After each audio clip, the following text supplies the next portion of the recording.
बिस्मिल्लाहिर्रहमानिर्रहीम। अस्सलाम वालेकुम स्टूडेंट्स आज हम स्टार्ट करेंगे चैप्टर नंबर 15 जिसका टाइटल है इलेक्ट्रोमैग्नेटिक इंडक्शन। हेडिंग सबसे पहले लिख लेंगे जी, चैप्टर नंबर 15 इलेक्ट्रोमैग्नेटिक इंडक्शन।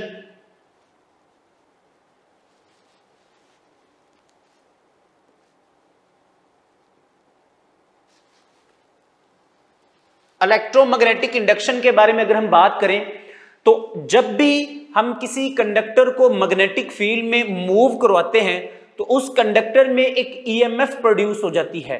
तो वो फिनोमिना कि जिसमें जब हम किसी कंडक्टर को मैग्नेटिक फील्ड में मूव करवाएं तो उस कंडक्टर में एक ईएमएफ इंड्यूस हो जाए, ऐसे फिनोमिना को हम नेम देते हैं जी इलेक्ट्रोमैग्नेटिक इंडक्शन। और वो ईएमएफ जो उस कंडक्टर में मैग्नेटिक फील्ड में मूव करने की वजह से प्रोड्यूस हुई है, उस ईएमएफ को हम नेम देंगे जी इंड्यूस्ड ईएमएफ। और इंड्यूस्ड ईएमएफ के कोरोस्पोंडिंग जो करंट प्रोड्यूस हो रहा है that is known as the induced current. तो इन दोनों हेडिंग्स को यहां पे लिख लेंगे जी, induced EMF and induced current. यहां पे हेडिंग लिख लेंगे जी induced EMF and induced current. तो इंड्यूस्ड ईएमएफ क्या है? वो ईएमएफ जो किसी भी मैग्नेटिक फील्ड और कंडक्टर की रिलेटिव मोशन की वजह से उस कंडक्टर में इंड्यूस हुई है that is known as the induced EMF. लिख लेंगे जी EMF induced due to relative motion between conductor and the magnet. Relative motion का मतलब है कि फर्ज करें अगर कंडक्टर रेस्ट पे है तो मैग्नेट मूव कर रहा हो, या अगर मैग्नेट रेस्ट पे है तो कंडक्टर उसके लिहाज से मूव कर रहा हो, यानी कि relative motion between the conductor and the magnetic field या मैग्नेट। तो उसकी वजह से जो कंडक्टर में ईएमएफ इंड्यूस होगी that is known as the induced EMF. और इसके कोरोस्पोंडिंग जो करंट प्रोड्यूस हो रहा है that is known as the induced current. अब अगर हम इंड्यूस्ड ईएमएफ के लिहाज से हम बात करें तो E it is equal to I into R, simple जैसे ओहम्स लॉ के लिहाज से हम बात करें तो यहां पे जो इंड्यूस्ड ईएमएफ है वो करंट और रेजिस्टेंस पे डिपेंड नहीं कर रही, बल्कि उसकी जो डिपेंडिंग फैक्टर्स है वो कुछ और हैं। जो इंड्यूस्ड ईएमएफ है वो बेसिकली डिपेंड कर रही है strength of the magnetic field. जितना मैग्नेटिक फील्ड ज्यादा चेंज होगा उतनी ईएमएफ ज्यादा होगी। और फिर ये डिपेंड कर रहा है relative motion between the conductor and the magnetic field कि स्पीड जितनी ज्यादा होगी, फ्लक्स जितना ज्यादा चेंज होगा, ईएमएफ उतनी ज्यादा इंड्यूस होगी। और फिर number of turns of the coil कि अगर एक कॉइल है और उसमें नंबर ऑफ टर्न्स जितने ज्यादा होंगे तो उस कॉइल में ईएमएफ इंड्यूस जो हो रही है वो उतनी ही ज्यादा होगी। तो ये इसके डिपेंडिंग फैक्टर नहीं है, बल्कि इंड्यूस्ड ईएमएफ के depending factor basically strength of the magnetic field, relative motion between coil and magnetic field और number of turns in the coil है। यहां पे अगर हम बात करें about the motional EMF, heading लिख लेंगे जी मोशनल ईएमएफ। तो जब भी हम किसी कंडक्टर को मूव करवाते हैं, कंडक्टर मूव करता है इन द मैग्नेटिक फील्ड, तो उस कंडक्टर में जो ईएमएफ प्रोड्यूस हो रही है that is known as the motional EMF. यहां पे लिख लेंगे EMF produced when conductor moves in the magnetic field. तो जो ईएमएफ प्रोड्यूस हो रही होगी वो मोशनल ईएमएफ है। अब यहां पे सबसे मोस्ट इंपॉर्टेंट बात है कि जिस डायरेक्शन में, जिस ओरिएंटेशन में हमने उस कंडक्टर को मैग्नेटिक फील्ड में मूव करना है, क्योंकि हर एंगल पे मैग्नेटिक फील्ड में मूव करने पे हर एंगल पे ईएमएफ इंड्यूस नहीं होगी, बल्कि सर्टेन एंगल्स हैं। किस तरह से? इंड्यूस्ड मोशनल ईएमएफ के लिहाज से हम बात करें तो E it is equal to minus VBL sine theta. अब जरा देखें ये जो एंगल के लिहाज से अगर हम बात करें तो ये एंगल थीटा जो है किस किस के दरमियान है? Velocity of the conductor and magnetic field. अगर तो ये मैग्नेटिक फील्ड के पैरेलल मूव कर रही हो यानी कि 0 डिग्री पे, या एंटी पैरेलल यानी कि 180 डिग्री पे, तो आप जानते हैं साइन 0 पे भी 0 और साइन 180 पे भी 0, तो यहां पे जो इंड्यूस्ड ईएमएफ है वो 0 हो जाएगी। लेकिन अगर हमने ईएमएफ की प्रोडक्शन मैक्सिमम करवानी तो हमें क्या करना पड़ेगा कि उस कंडक्टर को मैग्नेटिक फील्ड के साथ परपेंडिकुलर मूव करना पड़ेगा। 90 डिग्री पे जो इंड्यूस्ड ईएमएफ है वो मैक्सिमम हो जाएगी। तो इसके डिफरेंट केसेस हैं, एंगल के लिहाज से यहाँ पे आपको डिफरेंट वेरिएशन के साथ इसके क्वेश्चंस आ सकते हैं। स्टूडेंट्स अब हम बात करेंगे कि जिस उस कंडक्टर में ईएमएफ इंड्यूस हो रही है तो उसकी डिपेंडेंस किन किन चीजों के ऊपर है और उसकी डायरेक्शन के लिहाज से हम बात करेंगे। हेडिंग मेंशन करेंगे about the Faraday's law of electromagnetic induction. Faraday's law, तो फैराडेज लॉ के अकॉर्डिंग जो ईएमएफ इंड्यूस हो रही है कि it is directly proportion to the rate of change of the magnetic flux, कि उस कॉइल के लिहाज से मैग्नेटिक फील्ड यानी कि मैग्नेटिक फ्लक्स जितना ज्यादा चेंज होगा उतनी ज्यादा ईएमएफ इंड्यूस हो रही होगी। और अगर नंबर ऑफ टर्न्स के लिहाज से हम बात करें तो E it is equal to n delta phi by delta T. n basically यहां पे नंबर ऑफ टर्न्स हैं और नेगेटिव का साइन लगा देंगे। नेगेटिव के साइन को हम आगे जाके लेंज़ेस लॉ में भी डिस्कस करेंगे। नेगेटिव का साइन ये बता रहा है कि जो इंड्यूस्ड ईएमएफ उसमें प्रोड्यूस हो रही है वो अपने कॉज ऑफ प्रोडक्शन को यानी कि वो चेंज इन फ्लक्स को अपोज कर रही है। यहां पे डिफरेंट एमसीक्यू की बात करेंगे। एमसीक्यू क्या है जी कि a coil has 500 square turns, each having side 10 centimeter placed in the magnetic field which is changing at the rate of 1 tesla per second. EMF induced बताने के वो कितनी होगी कि एक कॉइल है जिसमें 500 स्क्वायर टन्स हैं और हर एक की जो साइड है चूंकि स्क्वायर टन्स हैं तो हर एक की साइड सेम है तो 10 सेंटीमीटर है और एक ऐसे मैग्नेटिक फील्ड में रखी गई है जो 1 टेस्ला पर सेकंड के लिहाज से चेंज हो रहा है। तो हमने बताना है कि ईएमएफ इंड्यूस्ड कितनी होगी। तो स्टूडेंट सिंपल फार्मूला हम यूज करेंगे फैराडेज लॉ का कि E it is equal to n delta phi by delta T. तो जो डाटा हमें गिवन है उसके अकॉर्डिंग यहाँ पे वैल्यू सब्स्टिट्यूट कर देंगे। अगर देखिए यहाँ पे ये n वैसे ही ये फाई है मैग्नेटिक फ्लक्स है, इसको अगर हम ओपन करें तो phi it is equal to B A. तो यहां पे आप इसको लिख देंगे delta B A by delta T. अब वैल्यूज रख लेते हैं n basically number of turns है और वो यहां पे आ जाएंगी 500। यहां पे उसने हेडिंग एक पॉइंट लिखा हुआ है 1 टेस्ला पर सेकंड यानी कि जो rate of change of magnetic field है यानी कि delta B by delta T जो है उसकी value basically 1 tesla per second. तो यहां पे मैं 1 लिख दूंगा और एरिया बताया हुआ है चूंकि स्क्वायर कॉइल्स हैं तो जो एरिया हो जाएगा वो 10 इंटू 10 इंटू सेंटीमीटर स्क्वायर। तो यहां पे आप उसको एरिया को लिख सकते हैं कि 100 इन 10 रेज़ टू पावर -4। जब आप इसको सिंपल कैलकुलेट करेंगे तो ये क्या बन जाएगा 5 in 10 raise to power 4 in 10 raise to power -4। ये से कैंसिल तो जो ईएमएफ है that is equal to the 5 volt. तो इस तरह से मिलते जुलते क्वेश्चन जो वो आपको पेपर में पूछे जा सकते हैं।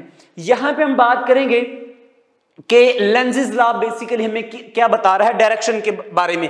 हेडिंग यहां पे लिख लेंगे लेंज़ेस लॉ।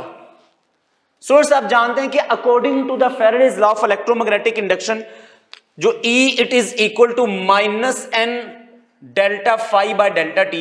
ये जो माइनस का साइन है फैराडेज लॉ में, ये माइनस का साइन लेंज़ेस लॉ इसको क्लियर करता है। माइनस का साइन हमें ये बता रहा है कि जो डायरेक्शन ऑफ इंड्यूस करंट है वो बेसिकली कैसी होगी कि उसने हमेशा इस डायरेक्शन में प्रोड्यूस होना है जिससे वो अपने कॉज ऑफ प्रोडक्शन को अपोज कर सके। तो according to the Lenz's law यहां पे लिख लेंगे negative sign shows that direction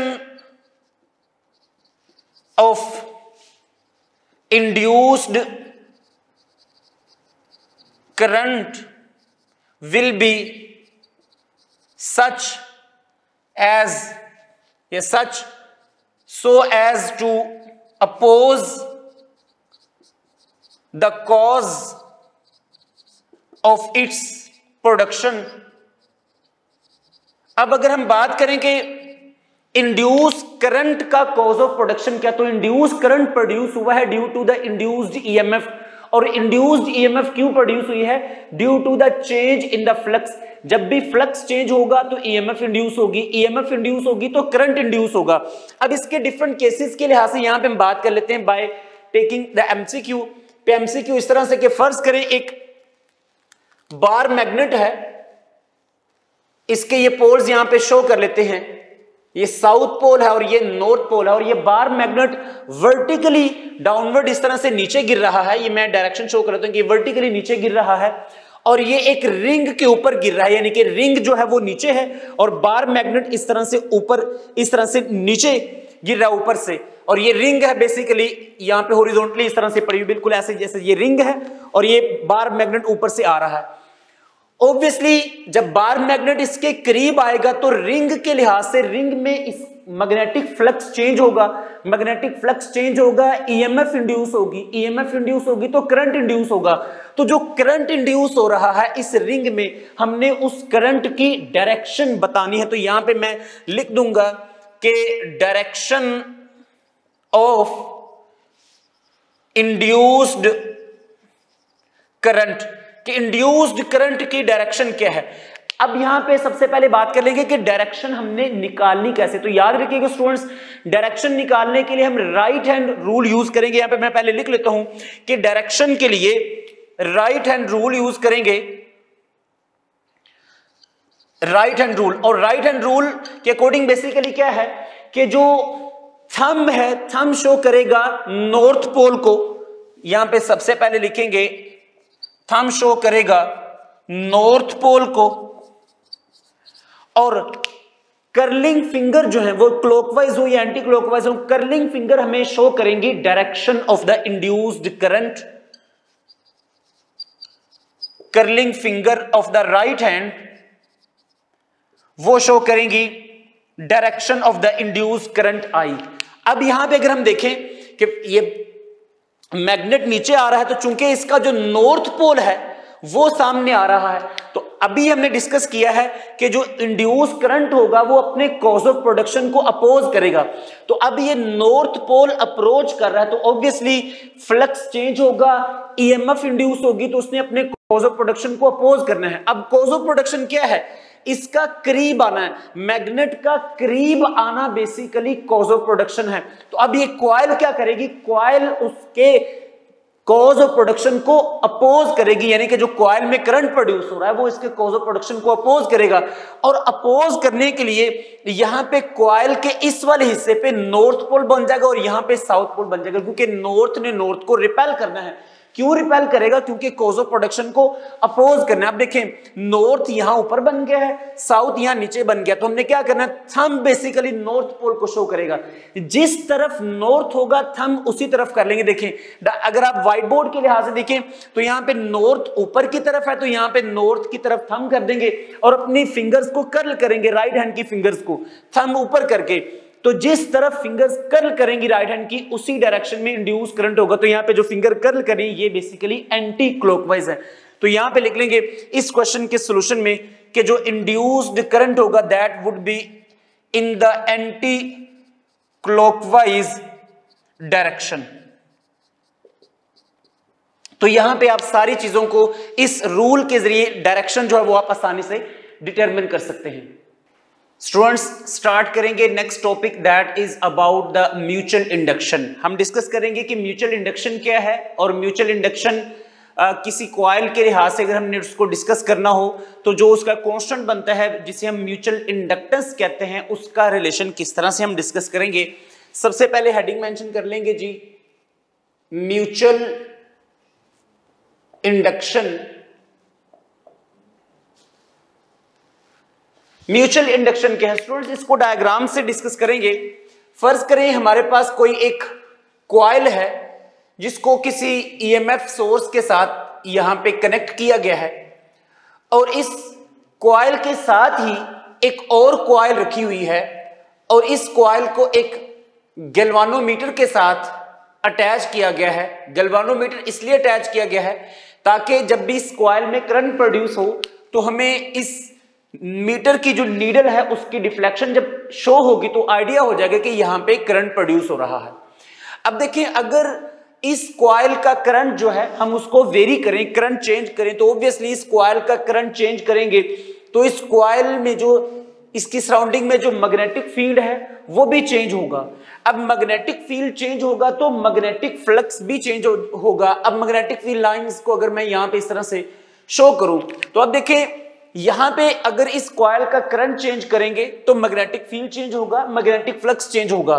अब अगर इसका जो फ्लक्स है, अगर इधर फ्लक्स लिंकेज होता है, यानी कि इसके साथ यहां पे इस कॉइल में भी ऑब्वियसली इस कॉइल के लिहाज से फ्लक्स चेंज होगा। तो अब देखें, अगर इस कॉइल में फ्लक्स चेंज होगा तो ईएमएफ इंड्यूस होगी। अब ईएमएफ इंड्यूस होगी तो इस गैल्वानोमीटर की जो नीडल है वो डिफ्लेक्शन शो करेगी। अब देखिए यहां पे रिलेशन बना क्या है कि इस कॉइल में हमने करंट चेंज किया है, जबकि इस कॉइल में करंट चेंज करने की वजह से इस कॉइल में जो साथ पड़ी हुई है कॉइल उसमें ईएमएफ इंड्यूस हुई है। तो वो फिनोमिना कि जिसमें एक कॉइल में करंट चेंज करने की वजह से दूसरी साथ पड़ी हुई कॉइल में ईएमएफ इंड्यूस हो जाए, तो ऐसा फिनोमिना को हम नेम देते हैं जी म्यूचुअल इंडक्शन। तो म्यूचुअल इंडक्शन बेसिकली फिनोमिना है। अब जो ईएमएफ इंड्यूस हो रही है, अगर उसका रिलेशन लिखें, E it is equal to M delta I by delta T. इसमें अगर हम इस m की बात करें, यहां पे इसको लिख लेंगे कि m it is equal to e divided by delta I by delta T. ये जो m है this is the mutual inductance, यहां पे इसको लिख लेंगे जी, ये म्यूचुअल इंडक्टेंस है। और म्यूचुअल इंडक्टेंस m जो है, इसके यूनिट्स की अगर हम बात करें तो इसका जो SI यूनिट है दैट इज द हेनरी, और हेनरी जो है that is equal to 1 henry is equal to volt second per ampere. ये तो बेसिकली म्यूचुअल इंडक्शन है। इसी तरह से सेम एक और क्वांटिटी भी है जिसे हम, एक और फिनोमिना भी जिसे हम सेल्फ इंडक्शन भी कहते हैं। सेल्फ इंडक्शन को भी सेम इसी पैरामीटर पे हम डिफाइन करेंगे कि अगर ये एक कॉइल पड़ी हुई है, यहां पे सपोज ये एक कॉइल है, इसके साथ कोई एक ईएमएफ सोर्स है, इस कॉइल का अगर हम करंट चेंज करते हैं तो इस कॉइल का करंट चेंज होगा तो इसका मैग्नेटिक फील्ड भी चेंज होगा, फिर इसका मैग्नेटिक फ्लक्स भी चेंज होगा। और अगर इसका मैग्नेटिक फ्लक्स चेंज होता है तो इस कॉइल में एक ईएमएफ इंड्यूस हो जाएगी, जिस तरह हमने चैप्टर के स्टार्ट में डिस्कस किया है। अब यहां पे देखिए कि इस कॉइल का करंट चेंज होने की वजह से इसी ही कॉइल में ईएमएफ इंड्यूस हुई है। तो ऐसा फिनोमिना कि जिसमें एक कॉइल में करंट चेंज करने की वजह से उसी कॉइल में ईएमएफ इंड्यूस हो जाए, तो ऐसा फिनोमिना उसको हम नेम देते हैं जी सेल्फ इंडक्शन। दोनों में डिफरेंस क्या है कि यहां पे करंट चेंज करने की वजह से दूसरी कॉइल में ईएमएफ इंड्यूस हुई है, लेकिन यहां पे करंट चेंज करने की वजह से उसी ही कॉइल में ईएमएफ इंड्यूस हुई है। So this phenomena is known as the self induction. अब जो ईएमएफ इंड्यूस हो रही है, अगर उसका रिलेशन यहां पे लिखें तो E it is equal to L delta I by delta T. और अगर हम यहां से कैपिटल L की बात करें तो ये आ जाएगा E divided by delta I by delta T. और ये L basically this is known as the self inductance of the coil. जो भी कॉइल हमने यहां पे यूटिलाइज की, यहां पे इसको लिख देंगे जी सेल्फ इंडक्टेंस। और अगर हम सेल्फ इंडक्टेंस के यूनिट्स की बात करें, कैपिटल L के यूनिट्स की, तो सेम वही यूनिट्स हैं इसके। हेनरी इसका ऐसा यूनिट है and 1 henry is equal to volt second per ampere. अब अगर हम सेल्फ इंडक्टेंस की L की डिपेंडेंस की हम बात करें तो एक रिलेशन है यहां पे फ्लक्स के लिहाज से और इस कॉइल के नंबर ऑफ टर्न्स के लिहाज से। तो वो रिलेशन क्या है जी, N phi it is equal to L I, और यहां से L it is equal to N phi by I. यहां से आप इसकी डिपेंडेंस भी बता सकते हैं। एक एमसीक्यू डिस्कस करते हैं, वो आप म्यूचुअल इंडक्टेंस में भी बना सकते हैं, सेल्फ इंडक्टेंस के लिहाज से भी आप इसको डिस्कस कर सकते हैं। एमसीक्यू क्या है जी कि एक कॉइल है और उसमें जो करंट चेंज हो रहा है, changing from 0 ampere to 2 ampere. यहां पे मेंशन कर लेते हैं कि current is changing in a coil from 0 to 2 ampere और उसको इस चेंज में जो टाइम लगता है दैट इज द 0.05 सेकेंड, और इस करंट के चेंज होने की वजह से जो इसमें ईएमएफ इंड्यूस्ड हुई है that is equal to the 8 volt. यहां पे लिखेंगे कि EMF induced is the 8 volt.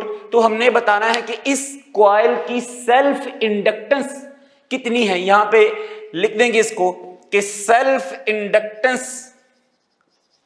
Of the coil वो कितनी होगी। तो स्टूडेंट्स अब देखिए सिंपल फार्मूला हम यूज करेंगे, E it is equal to L delta I by delta T। तो L हमने यहां से फाइंड करने, ये आ जाएगा जी E divided by delta I by delta T।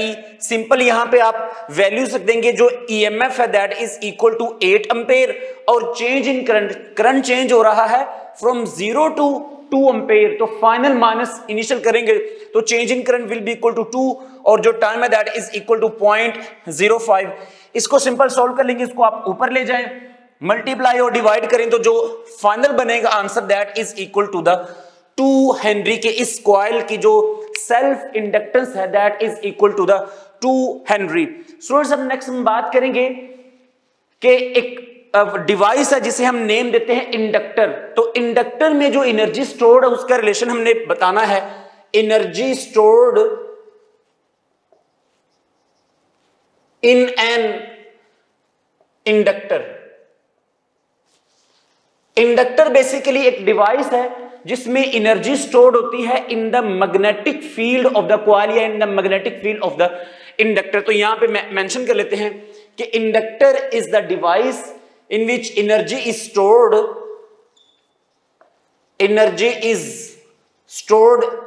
in the magnetic field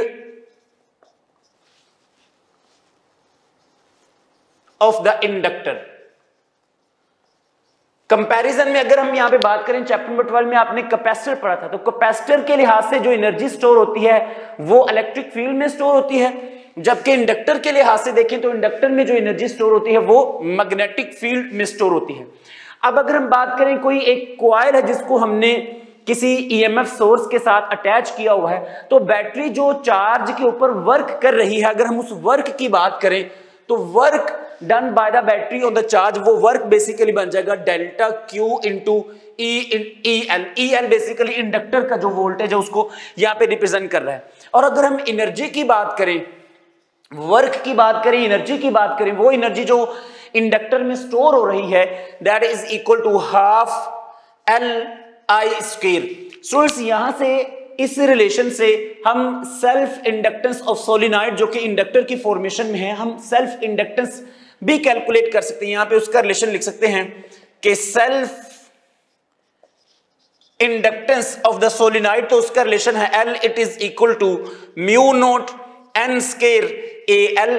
इसके लिहाज से यहां पे म्यू नॉट आप जानते हैं परमिबिलिटी ऑफ फ्री स्पेस, और N नंबर ऑफ टर्न्स हैं per unit length, A basically area और L लेंथ है। अगर हम यहां से वर्क की बात करें, वर्क आप इसको लिख सकते हैं, इसको UM भी लिख सकते हैं, यानी कि जो energy stored in the inductor उसका फार्मूला यहां से बन जाएगा 1/2 B² by mu naught into AL। आप इसको simple this is equal to the work या एनर्जी स्टोर्ड इन इंडक्टर, ये रिलेशन इसका बन जाएगा। यहां से आप सारे रिलेशन आप यहां से बना सकते हैं। अगर हम बात करें एनर्जी डेंसिटी की, तो एनर्जी डेंसिटी क्या है, एनर्जी पर यूनिट वॉल्यूम। यहां पे एक हेडिंग लिख लेंगे एनर्जी डेंसिटी। तो energy density basically energy per unit volume, तो मैं इसको ED से शो कर लेता हूं। ED stand for the energy density, यानी कि एनर्जी पर यूनिट वॉल्यूम। तो यानी कि इस वाले रिलेशन को आप वॉल्यूम से डिवाइड कर दें, तो ये AL बेसिकली वॉल्यूम है, तो जब आप इसको डिवाइड कर देंगे तो सिंपल ये क्या बन जाएगा जी, energy density is equal to B² divided by 2 mu naught. तो ये रिलेशन जो है वो आप याद रख सकते हैं। इन्हीं रिलेशंस के लिहाज से जो क्वेश्चंस एंड डिपेंडेंस के लिहाज से मुख्तलिफ वैल्यूज वो आपको दे सकता है, उन वैल्यूज को सब्स्टिट्यूट करके आप डिफरेंट जो क्वेश्चंस के आप आंसर उसको सोल्व कर सकते हैं। स्टूडेंट्स नेक्स्ट हम बात करेंगे about the Motors and generators. ये दो आर्टिकल्स, इन दोनों आर्टिकल्स को कंबाइन लेके चलेंगे ताकि आपको कंपैरिजन करने में और इसको याद करने में भी आसानी हो। सबसे पहले हम बात करेंगे अबाउट द मोटर्स और इसके साथ ही यहां पे जनरेटर्स को भी मेंशन कर लेते हैं। सबसे पहले देखेंगे कि इन दोनों के फंक्शंस क्या हैं। मोटर्स बेसिकली जो है वो इलेक्ट्रिकल एनर्जी को मैकेनिकल एनर्जी में कन्वर्ट कर देती, तो ये वो डिवाइस है, यहां पे लिख देंगे कि it converts electrical energy into mechanical energy. और अगर मोटर की टाइप्स के बारे में यहां पे मेंशन करें तो दो टाइप्स है मोटर की, एक एसी मोटर है और दूसरी डीसी मोटर है। यहां पे दोनों को मेंशन कर लेंगे और फिर दोनों की जो कंस्ट्रक्शन के लिहाज से डिफरेंस है उसको भी लिख लेंगे। टाइप्स में यहां पे लिख देंगे एसी मोटर और सेकंड है जी डीसी मोटर। एसी मोटर और डीसी मोटर की जो कंस्ट्रक्शन में अगर हम बात करें तो कंस्ट्रक्शन में एक ही डिफरेंस है कि एसी मोटर में हम यूज करते हैं स्लिप रिंग्स और डीसी मोटर में हम स्प्लिट रिंग यूज करते हैं जिसे हम कम्यूटेटर भी कहते हैं। यहां पे लिख देंगे कि डीसी मोटर में स्प्लिट रिंग्स यूज करते हैं जिन्हें हम कम्यूटेटर कह देते हैं। जनरेटर के लिहाज से हम बात करें तो जनरेटर बेसिकली अगर मोटर और जनरेटर की बात करें तो ये दोनों एक दूसरे का रिवर्स हैं।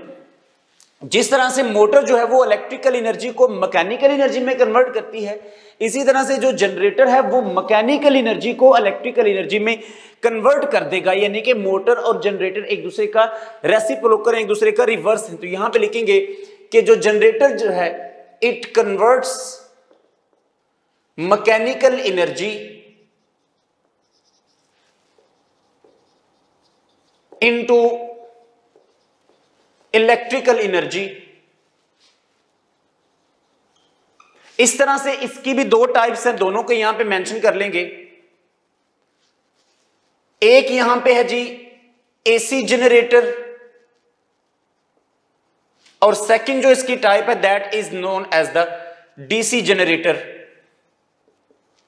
कंस्ट्रक्शन में भी उसी तरह से डिफरेंस है जैसे हमने मोटर की बात की कि एसी जनरेटर में स्लिप रिंग यूज होते हैं, जबकि एसी जनरेटर में स्लिप रिंग्स और डीसी जनरेटर में स्प्लिट रिंग यूज होते हैं जिन्हें हम कम्यूटेटर भी कहते हैं। Split ring are used. एसी जनरेटर के लिहाज से अगर हम इसकी इक्वेशन की बात करेंगे, वर्किंग प्रिंसिपल बेसिकली आप जानते हैं जनरेटर का कि जो कॉइल है वो मैग्नेटिक फील्ड में इस तरह से रोटेट करती है, आर्मेचर में से इस तरह से करंट जो है वो फ्लो करता है, तो जिसकी वजह से टॉर्क प्रोड्यूस होता है। जो कॉइल है वो बेसिकली मैग्नेटिक फील्ड में रोटेट करती है। इक्वेशन के लिहाज से अगर हम बात करें तो जो ईएमएफ प्रोड्यूस हो रही है, EMF E it is equal to E naught, या आप इसको यूं भी लिख सकते हैं N omega A B sine theta. और अगर हम यहां पे 90 डिग्री की बात करें, याद रखें कि ये जो एंगल थीटा है, ये theta is the angle between velocity and the magnetic field. यहां पे मेंशन भी कर लेते हैं कि ये जो थीटा है it is the angle between velocity and the magnetic field. Velocity जिस तरह से कॉइल रोटेट कर रही है तो वेलोसिटी और मैग्नेटिक फील्ड की ओरिएंटेशन जिस तरह से चेंज हो रही है वैसे वैसे ईएमएफ भी उसी तरह से फ्लक्चुएट करेगी और इसका जो ग्राफ है वो साइनोसोडल ग्राफ उस तरह से बनता जाएगा। अगर हम theta it is equal to 90 degree की बात करें तो जो ईएमएफ है that would be the maximum EMF, और यहां पे ये बन जाएगी that is equal to N omega A B. और आप फिर एक जनरल इक्वेशन लिख सकते हैं कि दिस इंप्लाइज दैट, आप देखें यहां पे ये जो ब्रैकेट में फैक्टर इनक्लोज्ड है this is the maximum EMF. इसके लिहाज से ये इक्वेशन बन जाएगी E it is equal to E naught sine theta. ये बेसिक इक्वेशन बन जाएगी एसी जनरेटर के लिहाज से।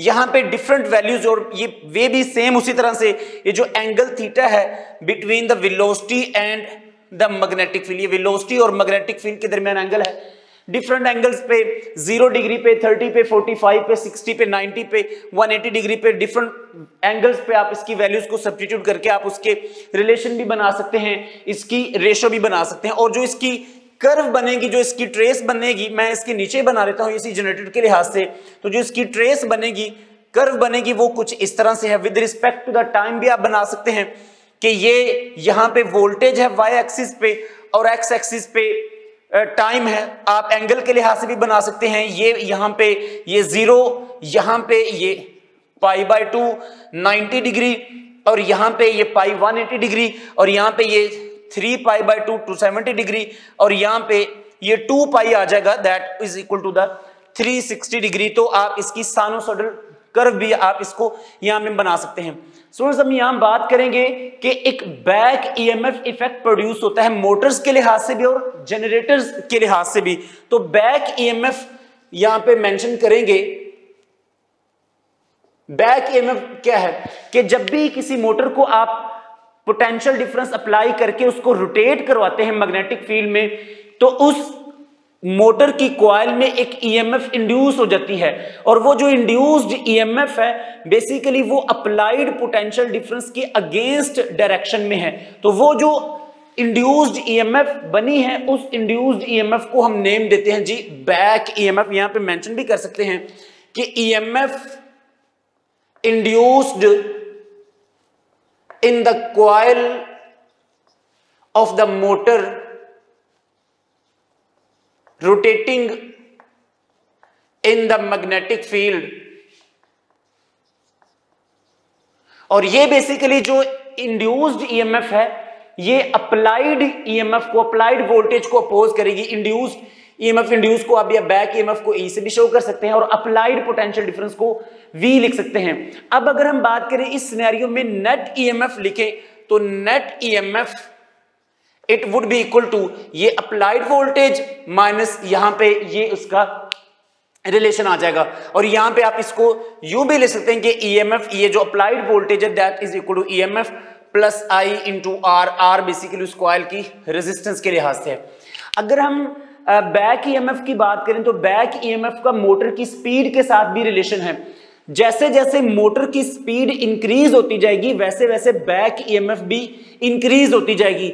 और अब देखें क्योंकि बैक ईएमएफ ने अप्लाइड ईएमएफ को अपोज करना होता है क्योंकि उसका कॉज ऑफ प्रोडक्शन वही है, तो इसकी वजह से जो करंट है वो डिक्रीज होता जाएगा। तो यहां पे इसको लिख देंगे कि जैसे जैसे मोटर की जो स्पीड है, स्पीड ऑफ द मोटर अगर वो इंक्रीज करेगी तो जो बैक ईएमएफ है वो भी इंक्रीज करेगी और बैक ईएमएफ के इंक्रीज करने से जो करंट की वैल्यू वो डिक्रीज हो जाती है। अगर हम स्टार्ट देखें तो जब जैसे ही मोटर स्टार्ट होती है तो इनिशियली उसकी स्पीड कम होती है, तो स्पीड कम होगी तो बैक ईएमएफ भी कम होगी और करंट ज्यादा होगा। लेकिन जैसे जैसे स्पीड इंक्रीज होती जाती है बैक ईएमएफ भी ज्यादा होती जाएगी और करंट कम होता जाएगा। लेकिन अगर हम मोटर की ओवरलोडिंग की बात करें तो अगर मोटर ओवरलोड हो जाए जिसकी वजह से मोटर की जो स्पीड है वो स्लो डाउन हो जाती है। अब मोटर की स्पीड स्लो डाउन होगी तो बैक ईएमएफ भी कम होगी लेकिन अब करंट ज्यादा हो जाएगा और अगर सेफ लिमिट से एक्सीड कर जाए तो करंट इतना ज्यादा हो सकता है कि जो मोटर की वाइंडिंग्स एंड कॉइल की वाइंडिंग्स जो उसको वो बर्न कर सकती हैं। तो ये सेफर लिमिट पे रख के आप उसके करंट को फिर आप उसको एडजस्ट कर सकते हैं। नेक्स्ट हम बात करेंगे अबाउट द ट्रांसफॉर्मर। सबसे पहले हेडिंग लिख लेंगे जी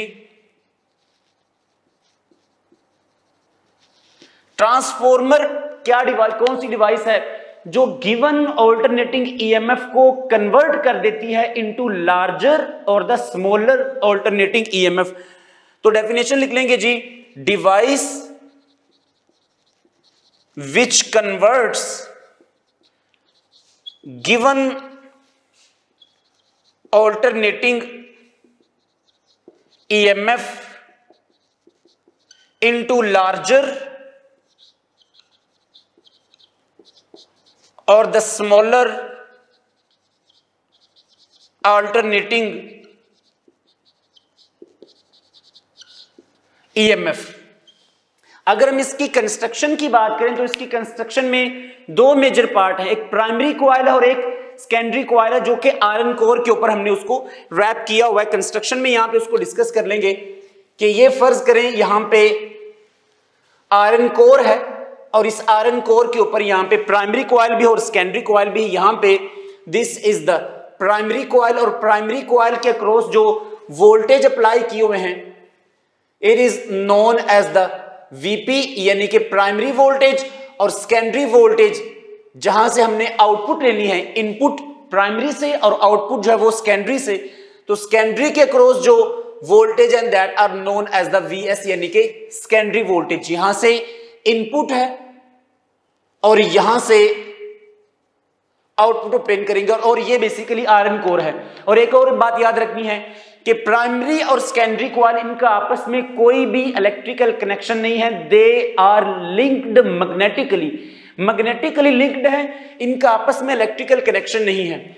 अब अगर हम बात करें नंबर ऑफ टर्न्स का और किसी भी कॉइल के अगेंस्ट, किसी भी कॉइल के लिहाज से जो वोल्टेज है, पोटेंशियल है, तो याद रखें किसी भी कॉइल में, यानी कि प्राइमरी हो या सेकेंडरी हो, जितने नंबर ऑफ टर्न्स ज्यादा होंगे उतना उस कॉइल पे जो वोल्टेज ज्यादा होगा, पोटेंशियल ज्यादा होगा। तो यहां पे आप उसको मेंशन भी कर सकते हैं कि जो वोल्टेज है, वोल्टेज का डायरेक्ट रिलेशन बन जाएगा नंबर ऑफ टर्न्स के साथ।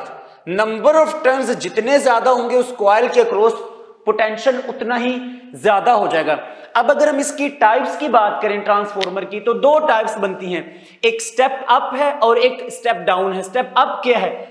जो गिवन ऑल्टरनेटिंग ईएमएफ को ज्यादा कर देता है वो स्टेप अप है, और जो गिवन ऑल्टरनेटिंग ईएमएफ को कम कर देगा, लो कर देगा, उसको स्टेप डाउन कहते हैं।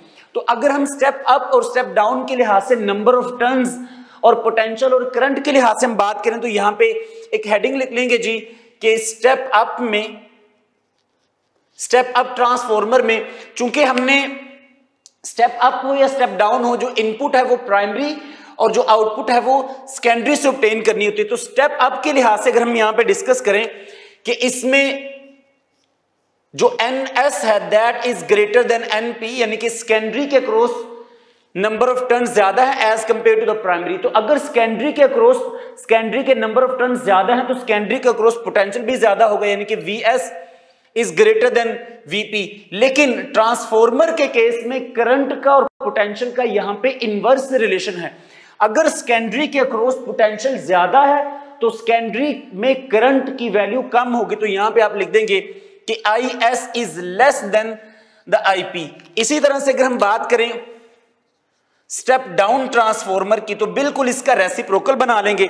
स्टेप डाउन क्या है कि जिसमें सेकेंडरी में नंबर ऑफ टर्न्स कम होंगे as compared to the number of turns in primary, और VS वो भी लेस होगा as compared to the VP। लेकिन अब VS कम है, सेकेंडरी का वोल्टेज कम है, लेकिन सेकेंडरी का करंट यहां पे ज्यादा होगा। तो यहां पे लिख देंगे IS will be greater than the IP। ये इसका रिलेशन बनेगा। और एक जनरल इक्वेशन आप यहां पे मेंशन कर सकते हैं कि टोटल 6 क्वांटिटीज हैं, 6 यहां पे वैल्यूज हैं कि number of turns in primary और number of turns in secondary, voltage across primary and voltage across the secondary, current across the secondary and current across the primary coil. तो 6 factors हैं, 6 में से कोई एक भी अननोन हो तो आप उसको आसानी से डिटरमिन कर सकते हैं। उसका रिलेशन मैं यहां पे मेंशन कर लेता हूं।